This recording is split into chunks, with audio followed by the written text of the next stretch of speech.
Check, check, 1, 2, 3. Mga kamags, ko ba na karon ang person behind the fashion show? Steph. Hi, Steph. Welcome to Mag TV.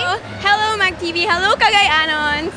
Okay, so we understand nga kini nga fashion show is in celebration for your big 20. So, my first question is, unsaon ba ang transition from being a teenager, from being 19 to being 20? What do you think is the biggest challenge? Well, actually, I wouldn't call myself 20. I'd call myself 20. So it's in celebration of my last teen year. Because I think even when I was a teen, I was acting more mature than my age. So I don't really feel like I'm having to take that leap. But I think I'm celebrating my last and savoring it. So instead of thinking of what difference it will make, it's like just a celebration. I'm 20 in my last year, so making the most out of it.